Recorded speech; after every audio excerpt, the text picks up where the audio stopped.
నమస్తే, welcome to millionaire minds.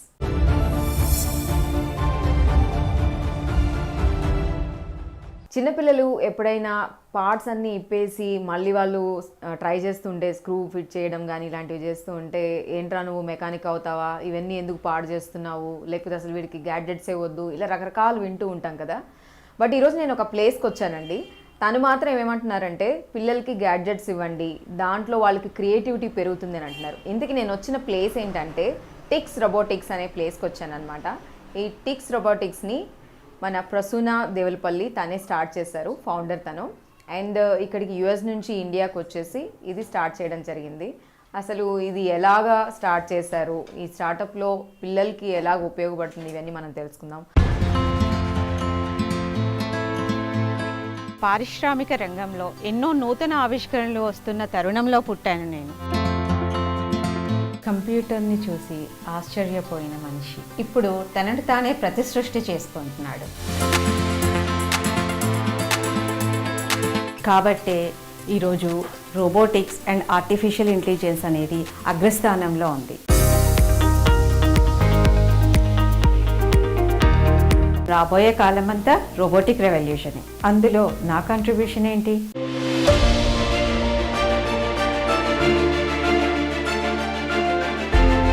ఆ ఆలోచనే టిక్స్ రోబోటిక్స్ సంస్థ స్థాపనకి మూలం. ఆడపిల్లగా ఎన్ని అడ్డంకులు ఉన్నా అనుకున్నది సాధించాలనే నా పట్టుదలనే నన్ను ఇక్కడి వరకు నడిపించింది.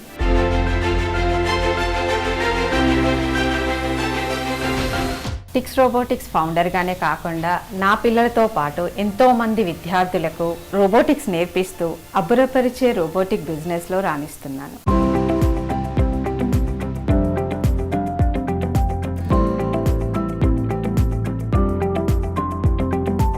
నా ప్రయాణం రాబోయే రెవల్యూషన్ వైపు మరెంతో మందిని నడిపించడమే.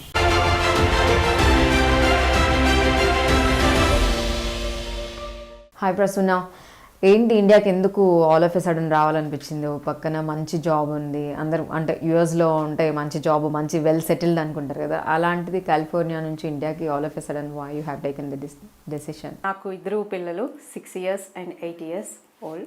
సో అప్పటికి మేము 5 years అయింది. 2010లో మేము ఈ డెసిషన్ తీసుకున్నాము. సో గ్రీన్ కార్డ్ ప్రాసెసింగ్ అనేది స్టార్ట్ అవుతుంది అప్పుడే. సో మేము డెసిషన్ తీసుకోవాల్సిన సిచ్యువేషన్ వచ్చింది. సో మనం ఇక్కడే కంటిన్యూ అవుదామా, పిల్లల ఎడ్యుకేషన్ అనేది ఇక్కడే కంటిన్యూ చేద్దామా, లేదంటే మనం ఇండియాకి వెళ్ళిపోయినో అక్కడ సర్టెన్ ఏజ్ వరకు అక్కడ ఎడ్యుకేషన్, బేసిక్ ఎడ్యుకేషన్ అక్కడ ఇద్దామనేది డిసిషన్ తీసుకోవాల్సి వచ్చినప్పుడు డెఫినెట్గా నాకు పర్సనల్గా దేశభక్తి ఎక్కువ. సో మన దేశానికి మనం ఉపయోగపడాలి, ఏదైనా చేయాలి అన్న ఉద్దేశంతో మేము ఇక్కడికే రావడం జరిగిందండి. ఈ నేమ్ ఏంటి? టిక్స్ రోబోటిక్స్ అన్నారు. టిక్స్ అంటే మీనింగ్? స్టార్ట్ చేసింది 2016లో. సో ఆ టైంలో మెయిన్గా Telangana you know the thing is going on bifurcation. So అనుకున్నాను అనమాట, టీతో స్టార్ట్ అవ్వాలి, సో ఎక్స్ ఉండాలి అనే ఒక ఉద్దేశం ఉండింది. సో ఈ 2 లెటర్స్ని బేస్ చేసుకొని సో కంపెనీ నేమ్ ఏం పెట్టుకుందాం అనుకున్నప్పుడు ఒక రోబోటిక్స్లో టిక్స్ ఉంటుంది కదా, so let's make it Tix, technology, innovation and excellency. Technology is T, innovation is I, excellence. Okay okay. And రోబోటిక్స్లోది వచ్చిందంట. ఓకే, అంటే మీరు అసలు చదివిందేమో మైక్రోబయాలజీ సైన్స్. అఫ్ కోర్స్ ఈ రోబోటిక్స్ కూడా సైన్సే, బట్ ఇది ఎట్లా వచ్చింది ఇంట్రెస్ట్? మీరేమన్నా దాని గురించి ప్రత్యేకంగా స్టడీ చేయడం జరిగిందా? సో మనము యూఎస్లో అనుకున్నప్పుడు ఒక సైన్స్ ఫేస్ అలా వెళ్ళినప్పుడు ఏంటంటే బాగా ఎక్కువగా యూజ్ చేస్తూ ఉంటారు, టెక్నాలజీస్ని యూజ్ చేసుకొని సైన్స్ ఫేర్ ప్రాజెక్ట్స్ అవి చేస్తూ ఉన్నారనమాట. సో నేను యూఎస్లో స్కూల్స్లో వాలంటీర్గా వర్క్ చేశాను. సో అలా చేసే ఆపర్చునిటీ అక్కడ ఉంది. సో నేను ఎలాగో ఇండియాకి బ్యాక్ అవ్వాలి అనే ఒక థాట్ మైండ్లో ఉంది కాబట్టి అక్కడ ఏమేమి ఉన్నాయో అవి నేర్చుకోవాలనే ఒక పాయింట్ ఉండింది అనమాట. సో ఎక్కడైనా మంచి ఉంటుంది, చెడు ఉంటుంది, let's see good things over there, learn whatever good is over there అని చెప్పేసి. అసలు చాలామందికి ఫస్ట్ రోబోటిక్స్ అనగానే ఇది ఒక ఎక్స్పెన్సివ్ థింగ్, మనం నేర్చుకోవాలంటే చాలా ఖర్చు అవుతుంది, ఇది ఓన్లీ ఫర్ రిచ్ పీపుల్, ఒక సర్టెన్ వాళ్ళకే అన్న ఒక ఇది ఉంది కదా మనకి ఇండియాలో. మీరు దాన్ని ఎంతవరకు ఒప్పుకుంటారు? యాక్చువల్గా వెన్ వీ స్టార్టెడ్ 2015-16లో స్టార్ట్ చేసినప్పుడు చాలా ఇంటర్నేషనల్ నుంచి లైక్ ఇంపోర్ట్ చేసుకొని ఆ ప్రోడక్ట్స్తోనే మేము టీచింగ్ చేసేవాళ్ళము. కానీ ఇప్పుడు స్పెషల్లీ 2022-23కి వచ్చినాక స్కిల్ ఇండియా అని చెప్పేసి, ఆత్మనిర్భర్ భారత్ అని చెప్పేసి మన గవర్నమెంట్ చాలా సపోర్ట్ చేస్తుంది. సో ప్రొడక్షన్ అంతా కూడా ఇండియాలోనే అవ్వాలని, సో లోకల్ ప్రోడక్ట్స్ అనేటివి చాలా ఎక్కువైపోయాయి ఇప్పుడు. సో ఇప్పుడు మనం ఇంపోర్ట్ చేసుకోవాల్సిన అవసరం లేదు, ఆటోమేటిక్గా అన్నీ కూడా చాలా బేస్ లెవెల్కి వచ్చేసాయి. Now it is not that expensive as we were feeling previously.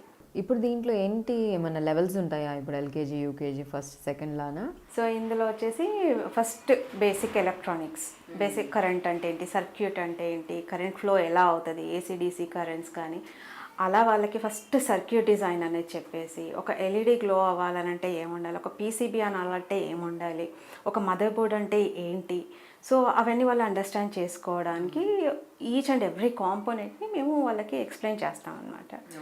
Then level 2 అనుకోండి, లెవెల్ 2లో వచ్చేసేసి ఆర్డినో మైక్రో కంట్రోలర్. ఇప్పుడు మనం ఒక సర్క్యూట్ చేసాము, ఒక ఎల్ఈడిని టర్న్ ఆన్ చేసాము, సో దానికి ఒక మైక్రో కంట్రోలర్ని యాడ్ చేసినప్పుడు ఏమవుతుందంటే through programming we can operate that LED అనమాట. Any light we can operate it, so we can program it, అలా మనం కంట్రోల్ చేయవచ్చు. అదే దానికి అగైన్ ఒక బ్లూటూత్ మాడ్యూల్ని యాడ్ చేసుకుంటే, సో త్రూ బ్లూటూత్ అంటే మన ఫోన్తోని దాన్ని ఆపరేట్ చేసేయచ్చు. అట్ ద సేమ్ టైం మనం అదే మైక్రో కంట్రోలర్కి వైఫై మాడ్యూల్ యాడ్ చేసుకుంటే త్రూ అవుట్ ద వరల్డ్ మనం ఎక్కడ ఉన్నా కానీ మనం ఆ సర్క్యూట్ని కంట్రోల్ చేయవచ్చు. సో అదే సర్క్యూట్కి మనం సెన్సర్స్ యాడ్ చేసినప్పుడు ఆటోమేటిక్గా సర్క్యూట్ ఇంటెలిజెంట్ అవుతుంది. సో ఇంకా మనం ఇంటెలిజెంట్ కావాలి అనుకుంటే డిఫరెంట్ సెన్సర్స్ యాడ్ చేసుకుంటూ వెళ్ళాలి. So it's all about your creativity. డెఫినెట్గా కదా, yes, creativity plays a very big role. And మరి మీ దగ్గరకు వస్తున్న పిల్లలు అసలు ఏ ఏజ్లో వాళ్ళు ఉంటారు? మీరు ఏ ఏజ్ నుంచి స్టార్ట్ చేస్తున్నారు? ఇప్పుడైతే పిల్లలు చాలా ఫాస్ట్ ఉన్నారు కదా, అసలు వాళ్ళ నాలెడ్జ్ ఇస్ టోటలీ డిఫరెంట్. మనం చిన్నప్పుడు ఎలాగున్నామో అట్లయితే అస్సలు లేదు. ఇప్పుడు మరి మీ దగ్గరకు వచ్చి నేర్చుకుంటున్నప్పుడు వాళ్ళ నాలెడ్జ్ ఎంతవరకు అప్లికబుల్ అవుతుంది? ఇట్స్ రియల్లీ వండరింగ్ అండి. చాలా మనం అనుకుంటాం యంగ్ చిల్డ్రన్ ఏం నేర్చుకుంటారు, వీళ్ళకి ఇంత అవసరమా అది మనం అనుకుంటాం, కానీ యాక్చువల్గా యంగ్ చిల్డ్రన్కి అసలు రోబోటిక్స్ ఎందుకు అనే ఒక పాయింట్ అందరికీ వస్తూ ఉంటుంది అనమాట. యాక్చువల్లీ దో వీఆర్ టీచింగ్ దెమ్ రోబోటిక్స్, యాక్చువల్గా మనం బ్యాక్గ్రౌండ్లో ఏంటంటే స్టెమ్ సబ్జెక్ట్స్ని టీచ్ చేస్తాం. స్టెమ్ అంటే science, technology, engineering and math. So ఈ స్టెమ్ అనేది 21st century స్కిల్స్ని ఎక్స్ప్లెయిన్ చేయడం కోసం చిల్డ్రన్కి మనకి ఈ రోబోటిక్స్ అనేది ఒక మోడ్ అనమాట. We can easily explain those things. So 21st century skills ఏమంటున్నాయి, అసలు ఎవరు డిజైన్ చేశారు అలా అనుకున్నప్పుడు అంటే WEF వరల్డ్ ఎకనామిక్ ఫోరం 2015 ఆ టైంలో it said like industrial revolution 4.0 గురించి మనకి క్లియర్గా చెప్పింది. How robotic revolution is going to change the world, transform ఎలా కాబోతుంది అనే దాని మీద మీరు వెళ్ళి చూడొచ్చు ఇంటర్నెట్లో కూడా. సో ఆ ఇండస్ట్రియల్ రెవల్యూషన్కి కావాల్సిన స్కిల్స్ అన్నిటినీ కూడా ఒక గైడ్ లైన్స్ లాగా చేశారు. అవి ఒక 27 అలా ఉంటాయి. అందులో మెయిన్గా వచ్చేసి team work, creativity, problem solving, trouble shooting, communication, collaboration, ఇలాంటి కొన్ని చాలా మనం ఇప్పటివరకు నేర్చుకొని కొన్ని సబ్జెక్ట్స్ అనేటివి అక్కడ ఉన్నాయి, స్కిల్స్ అనొచ్చు. సో ఈ స్కిల్స్ నేర్పించాలంటే మాత్రం ఈ రోబోటిక్స్ అనేది మంచి మోడ్ అనమాట. మీరు ఇప్పుడు ఓన్లీ ప్రైవేట్ స్కూల్స్లోనే చెప్తున్నారా, లేదంటే గవర్నమెంట్ కూడా అసలు దీన్ని ఒక సబ్జెక్ట్ లాగా ఐడెంటిఫై చేసి ఆ స్కూల్స్లో పిల్లల్ని కూడా ఇంక్లూడ్ చేశారా? నీతి ఆయోగ్ 2014-15 టైంలోనే దీని ఇంపార్టెన్స్ని నోటీస్ చేసేసింది. ఎంత ఇది ఎమర్జెన్సీ, మనకు కూడా ఎక్కువ టైం కూడా లేదు, డెఫినెట్గా మనం స్కిల్ డెవలప్ చేసుకోవాలని చెప్పేసి అటల్ ఇన్నోవేషన్ ల్యాబ్స్ అని గవర్నమెంట్ స్కూల్స్కి ఫండ్ చేస్తూ వచ్చింది. నాట్ ఈవెన్ గవర్నమెంట్ కాదు, ప్రైవేట్ కాదు, ఎనీవన్. సో వాళ్ళకి వచ్చే సర్టన్ గైడ్లైన్స్ ఇచ్చారు. అందులో ఫిట్ అయిన ప్రతి స్కూల్కి కూడా వాళ్ళు ఆల్మోస్ట్ 8 to 20 lakh rupees ఇచ్చారు ల్యాబ్ సెటప్ కోసం. ఎందుకంటే వాళ్ళు ఈ స్కిల్ పెంచుకోవాల్సిన అవసరం, అత్యవసరమైన పరిస్థితుల్లో దే నోటీస్డ్ ఇట్ అండ్ చాలా సీరియస్గా తీసుకెళ్ళిపోతున్నారు. అట్ ద సేమ్ టైం మన ఏజ్లో ఉన్నప్పుడు ఒక సైంటిస్ట్ అవ్వాలి, ఒక ఇన్నోవేటర్ అవ్వాలి అని అంటే ఓకే ఒక టాలెంట్కి రావాలి, ఓల్డ్ అయిపోవాలి, ఇలా ఉంటారు సైంటిస్ట్లో, అలా అనుకునే వాళ్ళం. బట్ రైట్ నౌ నీకు క్రియేటివ్ ఉంటే you can turn into innovator అనమాట. At the same time you can take even patents also. ఇది గవర్నమెంట్ సపోర్ట్ చేస్తుంది, మేము కాదు. Patents at that age yes, చిన్నపిల్లలకి. ఓకే. గవర్నమెంట్ చాలా సపోర్ట్ చేస్తుంది. యూనో మా లాంటి వాళ్ళు మేము సపోర్ట్ చేస్తాము. మేము ప్రైవేట్ స్కూల్స్లో డెఫినెట్గా వర్క్ చేస్తాము. యాజ్ అ వాలంటీర్స్గా మేము గవర్నమెంట్ స్కూల్స్కి వెళ్ళి సపోర్ట్ చేస్తాము. ఈ రోబోటిక్స్ అనేది సర్వీస్ ఓరియంటెడ్గానే మీరు చూస్తున్నారు కదా, ఏంటి మీకు అసలు ప్రాఫిట్ ఏమొస్తుంది? సో యూఎస్లో చూసినప్పుడు మెయిన్గా నాకు చాలా బాగా అనిపించింది ఏంటంటే ఎడ్యుకేషన్ అనేది free education for everyone. Education ఎప్పుడైతే కమర్షియలైజ్ అవుతుందో యాక్చువల్గా అందాల్సింది అందదన్నమాట. అది నేను స్ట్రాంగ్గా బిలీవ్ చేస్తాను. ఎడ్యుకేషన్ని బిజినెస్ చేయాలని నేను అనుకోవట్లేదు అనమాట. సో నేను ఇండస్ట్రియల్ సైడ్ వెళ్తాను డెఫినెట్గా. I come up with my own products. You know I mean even planning for exports and like that automation industry. You know ఆ సైడ్ నేను ప్రాఫిట్స్ చేసుకుంటాను, కానీ ఎడ్యుకేషన్ని నాకు చేయడం it's completely my personal. But education business చేయొద్దని చెప్పేసి నేను డిసైడ్ అయ్యాను. So whatever the profits I get I use to spend on underprivileged అనమాట. Because it is very expensive and it's necessary for the future అనమాట. మన దేశ భవిష్యత్తుకి డెఫినెట్గా ఇది బేస్ కాపోతుంది. ఇప్పుడు దాకా మీరు 20,000 స్టూడెంట్స్ వెళ్ళారు కదా మీ దగ్గర నుంచి ఇట్లా ఈ రోబోటిక్స్ నేర్చుకొని. చాలా అవార్డ్స్ చూస్తున్నాను ఇక్కడ అండ్ చాలా మీడియా కవరేజ్ ఉంది. మీకు బాగా అంటే సాటిస్ఫాక్షన్ అనిపించిన ఒక ఇన్సిడెంట్ ఏమైనా ఉందా?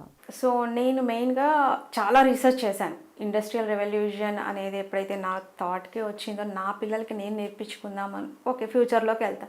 బట్ ఎవరు అంటే సరౌండింగ్స్లో చూస్తే ఎవరూ ఇంట్రెస్ట్ చూపించట్లేరు. అలా కాదు కదా, as a society we have to grow. నేను ఒక్కదాన్ని గ్రో అయ్యి మళ్ళీ నేను యూఎస్కి వెళ్ళి వాట్ టు డూ దేర్, అది కాదు కదా. We have to grow as a society అని చెప్పేసి పిల్లల ఫ్రెండ్స్ని వాళ్ళని అందరినీ కూడా ఎంకరేజ్ చేస్తూ మేము ఒక టీమ్ని తయారు చేసేసుకున్నాం అనమాట. అలా కాంపిటీషన్స్, ఎగ్జిబిషన్స్ నేర్చుకున్నాక what we have to apply our skills, then only will know అసలు మనం ఎక్కడున్నాము గ్రాఫ్లో, ఈ వరల్డ్ గ్రాఫ్లో, ఈ టెక్నాలజీలో మనం ఎక్కడున్నా తెలుసుకోవాలంటే మనం ప్లాట్ఫామ్స్ వెతుక్కొని వెళ్ళాలి అని చెప్పేసి మేము అలా చూసినప్పుడు అంటే తెలంగాణలో అంతగా యాక్టివిటీ లేవు. సో ఆ రిలేటెడ్ వర్క్ కావాలన్నప్పుడు మేము బెంగళూరు, చెన్నై, ఢిల్లీ ఇలా వెళ్ళాల్సి వచ్చేది. సో ఇలా వెళ్ళినప్పుడు ఏంటంటే నాకు పర్సనల్గా ఏంటంటే చెప్పాను కదా, దేశభక్తి ఎక్కువ. సో నేను వెళ్ళే దానిలో నేను సాటిస్ఫై అవ్వాలి ఫస్ట్. సో అలాంటప్పుడు ఏంటంటే కొన్ని టీమ్స్ని మన ఫ్రెండ్స్, మన రిలేటెడ్ వాళ్ళని తీసుకెళ్తున్నప్పుడు we have to balance with underprivileged also, ఈక్వల్గా ఉండాలి అని ఒక 4 టీమ్స్ నేను ఇవి తీసుకెళ్తే కంప్లీట్గా ఫండింగ్ అది తెచ్చుకొని, సపోర్ట్ తెచ్చుకొని, ఏ సపోర్ట్ దొరకకపోతే even I use to spend అనమాట. అలా చేసి 4 టీమ్స్ అండర్ ప్రివిలేజ్డ్ ఉంటుంది గవర్నమెంట్ స్కూల్స్ నుంచి కూడా తీసుకొని వెళ్ళేదాన్ని. సో అలా 2-3 డేస్ ఉండాల్సి వచ్చేది. దానికి ఈవెన్ టీచర్స్ కానీ అందరి సపోర్ట్ లేకుండా అవ్వదు. But we use to do so much of hard work for that. దీనిలో ఏంటి ఎన్ని రకాలు ఉన్నాయి అంటే ఈ సెన్సర్స్ అని ఇట్లాంటివి విన్నా నేను. ఈ రోబోటిక్ అంటే మామూలుగా మనకి సినిమాల్లో వాటిల్లో చూపించడం, ఇప్పుడు మీ దగ్గర ఉన్న యాజ్ ఇట్ ఈస్ మనకి యాక్చువల్గా రోబో మూవీ చూసి రోబో ఇట్లానే కదా మనం చూస్తుంది. సో ఇంకా ఏమైనా డిఫరెంట్ ఇది ఉందా? కంప్లీట్గా డిఫరెంట్ అండి. రోబోట్స్ అనేది కంప్లీట్గా డిఫరెంట్ యాజ్ వీఆర్ థింకింగ్. యాక్చువల్గా రోబోట్స్ అంటే రోబో మూవీ వచ్చిన దగ్గర నుంచి అయితే కంప్లీట్గా ఒక హ్యూమనాయిడ్ ఈజ్ కాల్డ్ రోబోట్ అంటారు, కానీ ఏదైనా చూపించి ఇది రోబోట్ అంటే ఎవరో ఒప్పుకునే పరిస్థితి లేదు. సో ఆ అవేర్నెస్ జనరేట్ చేయడానికి చాలా ఇంపార్టెంట్ ఈ టైంలో. రోబోట్ అనగానే ఉండేవి మనలాగానే బ్రెయిన్ ఉంటుంది, మైక్రో ప్రాసెసర్ అంటారు, సెన్సర్స్ ఉంటాయి మనలాగే. మనకి ఎలా కళ్ళు, నోరు, ముక్కు ఇవి ఇలా ఉన్నాయో అలానే రోబోట్కి సెన్సర్స్ ఉంటాయి. మన హ్యాండ్స్ అండ్ లెగ్స్ ఎలా ఉన్నాయో అలానే వాటికి కూడా మోటార్ మూమెంట్ ఇచ్చే ఉంటాయి. నెక్స్ట్ 4th థింగ్ ఇది వచ్చేసి ప్రోగ్రామింగ్. మనకి ఎట్లా లాంగ్వేజ్ ఉంటుందో దానికి కూడా అలాగే లాంగ్వేజ్. ఈ 4 ఉన్న వాటిని ప్రతి దేన్నైనా కానీ రోబోట్ అంటారు. సెన్సర్స్ మనం ఎక్కడెక్కడైతే యూస్ చేస్తున్నామో దాన్ని రోబోట్ అంటారు. ఈవెన్ మనము కొన్ని సూపర్ మార్కెట్స్కి వెళ్ళినప్పుడు రాస్తుంది, మోర్ సూపర్ మార్కెట్కి వెళ్ళినప్పుడు ఈవెన్ స్కానింగ్ థింగ్ ఉంది. ఆ scanning it's sensor only, right? It's also robot. So any machine which has the sensor is called a robot అనమాట. ఇప్పుడు దీన్ని అన్ని ప్లేసెస్లో ఉపయోగించవచ్చు అని అంటున్నారు మీరు. I mean anywhere, hospitals, colleges, ఇలాగా అన్ని రకాలు, ఫ్లైట్స్, అలా అలా అలా. సో కొన్ని రోజులకి ఇప్పుడు హ్యూమన్కి ఉండాల్సిన ఎంప్లాయ్మెంట్ మరి వీటి వల్ల పోతే పరిస్థితి ఏంటి? ఇది ఒక మిత్ అండి, డెఫినెట్గా మిత్. మనం ఇలా అనుకున్నప్పుడు ఒకసారి వెనక్కి వెళ్ళి మనం చూసుకోవాలన్నమాట. హిస్టరీ అనేది చూసుకుంటే ఎప్పుడూ ట్రాన్స్ఫార్మ్ అవుతూనే వస్తున్నాము. ఇట్స్ నేచర్ అనమాట. చేంజ్ అనేది ఇన్ఎవిటబుల్. సో ఖచ్చితంగా మనం చేంజ్ని యాక్సెప్ట్ చేయాల్సిందే. So people are demanding, that's why change is coming, otherwise no way. So మనకి యూజ్ అయ్యే చేంజే సస్టైన్ అవుతుంది, మిగతావన్నీ వెళ్ళిపోతూ ఉంటాయి. That is also there.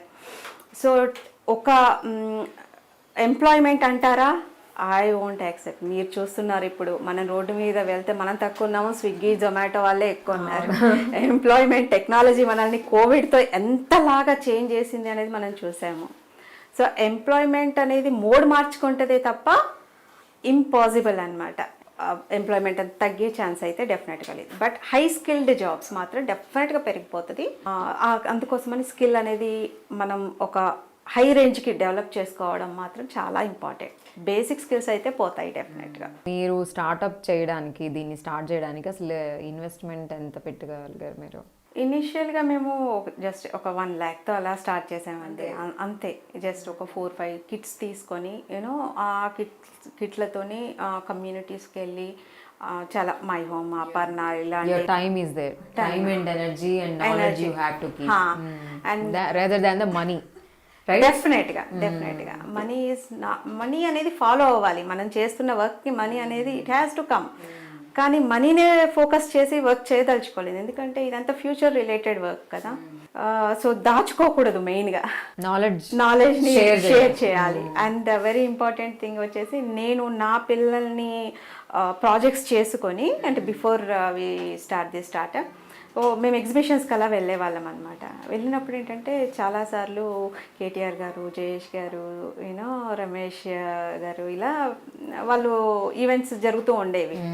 Use to visit అనమాట. సో వన్ డే నాకు ఒక క్వశ్చన్ అనిపించింది. సో నేను నా పిల్లలకి నేర్పించుకుంటున్నాను, okay fine, and they are at 8th grade అలా అనుకోండి. అండ్ ఒక సాచురేషన్కి వచ్చేసింది, I can do anything from that onwards. అయిపోయింది. దీని తర్వాత ఏంటి, దీని తర్వాత మళ్ళీ యూఎస్కి వెళ్ళిపోవాలా? లైక్ ఇక్కడ ఏం లేదా మనకి, ఎవరు చెప్పరా, ఎవరు నేర్పించరా నెక్స్ట్ లెవెల్ ఏంటి అనేసి అనుకున్నప్పుడు ఏంటంటే సార్ ఒక చిన్న థాట్ ఇచ్చారు. ఎప్పుడైతే నీకు నువ్వు ఐ రీచ్ సమ్ లెవెల్ అని అనుకుంటావో, why don't you teach it to others? So అలా టీచ్ చేయడం వల్ల కూడా నువ్వు నేర్చుకుంటావు, చాలా నేర్చుకుంటావు అని చెప్పేసి చిన్న థాట్ ఇచ్చారు. దెన్ ఇమ్మీడియట్గా ఎవరు సార్, కేటీఆర్ సార్ చిన్న థాట్ ఇచ్చారు. ఆ థాట్ని తీసుకొని ఇమ్మీడియట్గా చాలా ఇగ్నైట్ అయిపోయింది అనమాట. ఏంటి అసలు మేమేమడిగాము, ఇలా వచ్చింది. ఇమ్మీడియట్గా వెంటనే మేము నవంబర్లో ఆ ఎగ్జిబిషన్ అయితే ఇమ్మీడియట్గా బ్యాక్ వచ్చేసి, so we started our own project. కంప్లీట్గా టెక్స్ రోబోటిక్స్ అని స్టార్ట్ చేసేసుకున్నాము. ఇమ్మీడియట్గా మాకు వర్క్ కూడా వచ్చింది. And it is very true, teaching is also learning, and teaching వల్లనే మేము నేర్చుకున్నాము చాలా.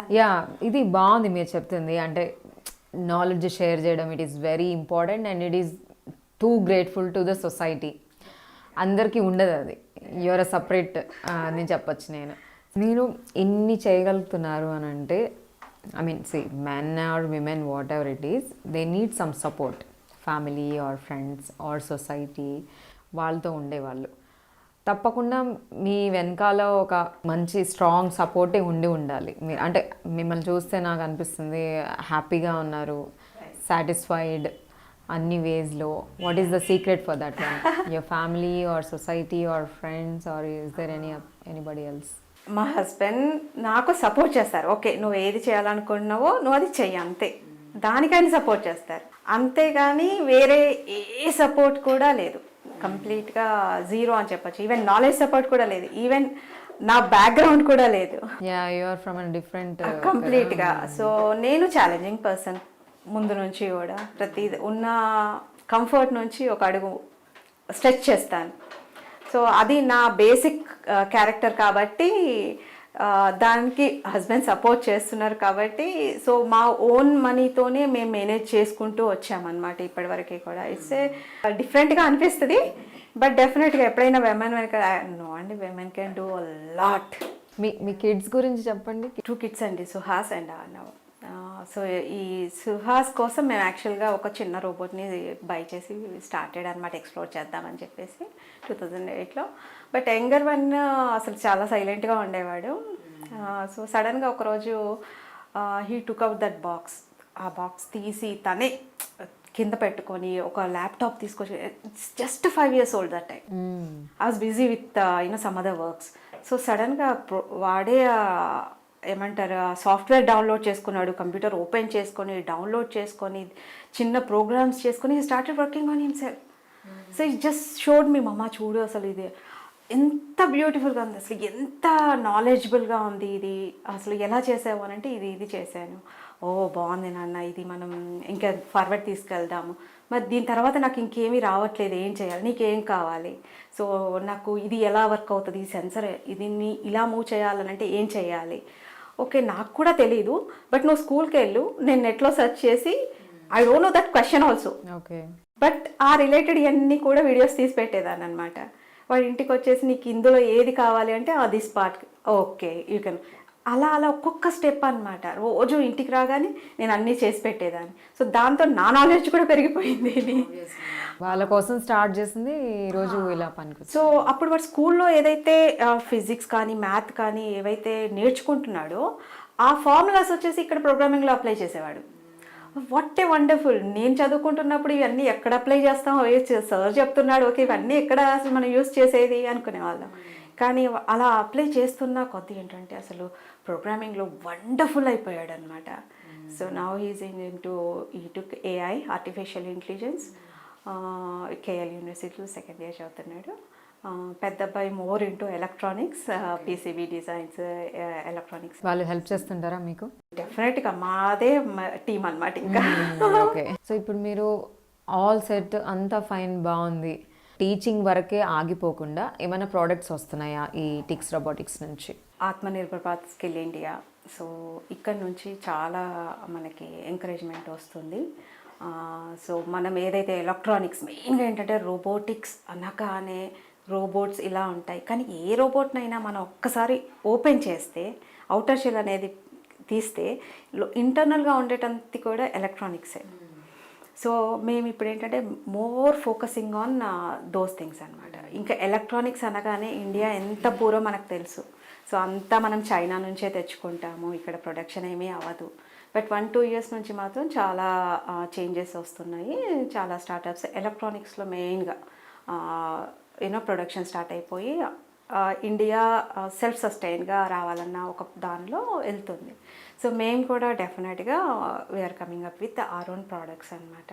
ఇక్కడ వచ్చేసేసి డెఫినెట్గా గవర్నమెంట్ సపోర్ట్ చెప్పాను కదా, బ్యాక్గ్రౌండ్ అయితే పెద్ద మాకు తెలిసిన దాంతోనే మేము వెళ్ళిపోతున్నాం తప్ప పొలిటికల్గా కానీ ఇలా మాకు అంతగా అయితే సపోర్ట్ అయితే డెఫినెట్గా లేదు. ఏమాత్రం సపోర్ట్ వచ్చినా ఏమాత్రం వచ్చినా కానీ మేము ముందుకెళ్దాం అనుకుంటున్నాము. ఇది ద బెర్రీ రోబోట్ ఒకటి ఉంది, దీన్ని ప్రొడక్షన్లోకి తీసుకెళ్దాం అనుకుంటున్నాం. Even we plan education kits కూడా చేసాము, వాటిని కూడా ఎక్స్పోర్ట్ ప్లాన్ చేస్తున్నాము. ఈ ఇయర్ మేజర్గా యూరోపియన్ కంట్రీస్ కాకపోయినా smaller countries like Indonesia, Sri Lanka ఇలాంటి ఈ ఇయర్ ఎంటర్ అవ్వాలనేది టార్గెట్ అండి డెఫినెట్గా. టిక్స్ రోబోటిక్స్ మోటో ఏంటి, ఫ్యూచర్లో ఎక్కడ ఉండాలనుకుంటున్నారు వితిన్ 5 years or 10 years? మీ ప్లాన్ ఏంటి అసలు? ఇండస్ట్రియల్ రెవల్యూషన్ 4.0 మాకంటూ ఒక ప్లేస్ ఉండాలి అంతే. సో దాన్ని దృష్టిలో పెట్టుకొని ఐ ఫీల్ సో ప్రౌడ్ అనమాట, and will lucky also at the same time. ఎందుకంటే ఈ ఇండస్ట్రియల్ రెవల్యూషన్ టైంలో, ఈ ట్రాన్స్ఫర్మేషన్ టైంలో మనం ఉన్నాము. సో ఏదైనా చేంజ్ చేయాలనుకుంటే సొసైటీలో కానీ ఎక్కడైనా మనకంటూ ఒక మార్క్ చేసుకోవాలనుకుంటే this is the very best time అనమాట. So I want to make use of this time. So డెఫినెట్గా ఇండస్ట్రియల్ రెవల్యూషన్లో టిక్స్ రోబోటిక్స్కి ఒక మార్క్ అనేది ఉండాలి, and definitely will do that అండి. ఫర్ ఎగ్జాంపుల్ చెప్తున్నా, ఎవరికైనా ఇంట్రెస్ట్ రావాలి అని అనుకుంటే రోబోటిక్స్ అనుకుంటే ఇది ఇట్లానే చిప్స్ కానీ సెన్సర్ సిస్టమ్ కానీ ఇలాంటివి గుర్తొస్తాయి. బట్ ఇంట్లో చిన్నపిల్లలు ఇప్పుడు మీరు చెప్తున్నారు 3 years నుంచే వాళ్ళ ఎనర్జీ మొత్తం దానిలో ఆ క్రియేటివ్ సైడ్ని వాళ్ళని మనం బయటికి తీయొచ్చు అనేసి వాళ్ళు చేయాలి అని అంటే సమ్ ఇప్పుడు light system or fan system, TV ఇట్లాంటివి కూడా వాళ్ళు చేయొచ్చా? ఈవెన్ మనం ఫస్ట్ టాయ్సే తీసుకుందాం, ఎలక్ట్రానిక్ టాయ్స్ అవి తీసుకుంటారు. ఒక దానిలో ఒక ఐటెం పాడైపోతుంది, మొత్తం పాడైపోతుంది కదా, ఏదో ఒక ఐటెం పాడైపోతుంది. మనం ఏం చేస్తాం, అరే నేను సైన్స్ బ్యాక్గ్రౌండ్, నేను అకౌంట్స్ బ్యాక్గ్రౌండ్ అని తీసుకెళ్తాం, బయట పడేస్తాం.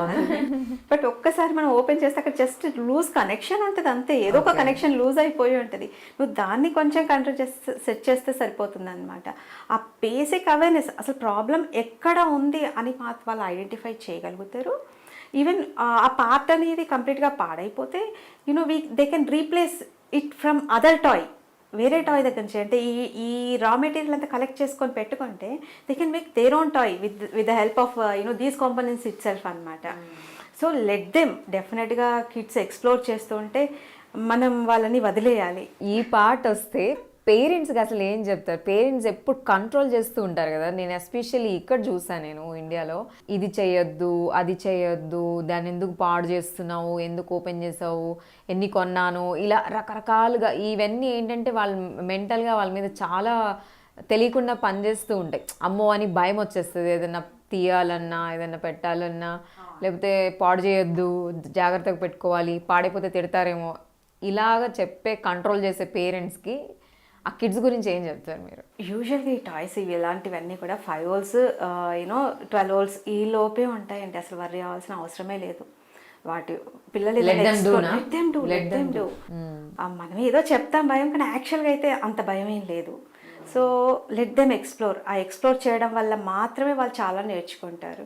మా లాంటి వాళ్ళ దగ్గర చిన్న వర్క్ షాప్స్, ఎక్కడెక్కడ అవేర్నెస్ సెషన్స్ కొంచెం ఇప్పించగలిగితే ఇంకా వాళ్ళు ఇంకా బాగా దాన్ని హెల్తీగా ఎక్స్ప్లోర్ చేయగలుగుతారు.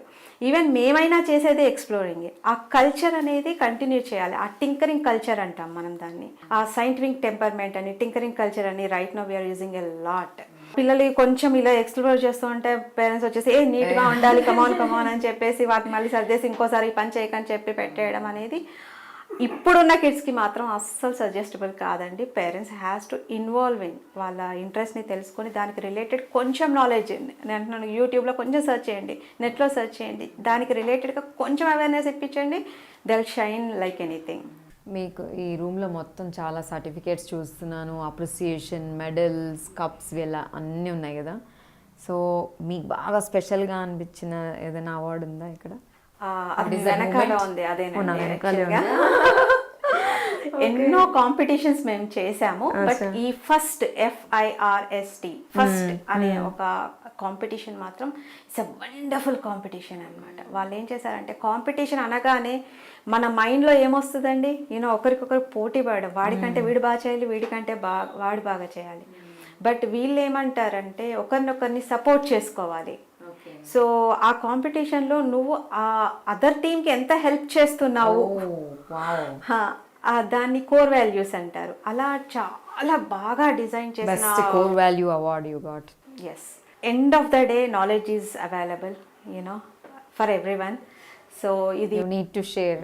క్లౌడ్లో ఉంది in a bigger way, DNA లెవెల్లో ఉంది, మైక్రో లెవెల్లో, DNA లెవెల్లో కూడా డేటాని సేవ్ చేస్తున్న ఈ టైంలో humanity, core values, basic ethics అనేవి plays a very big role.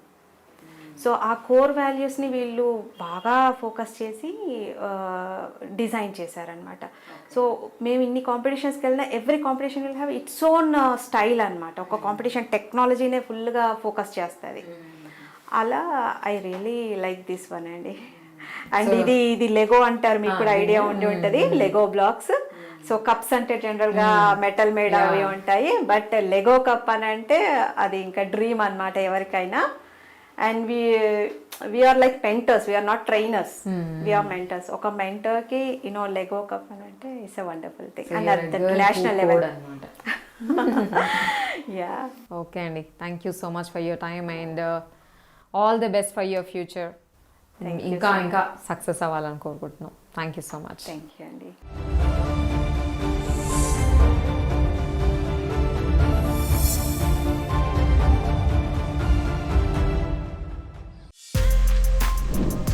For more videos like this, subscribe Big TV channel.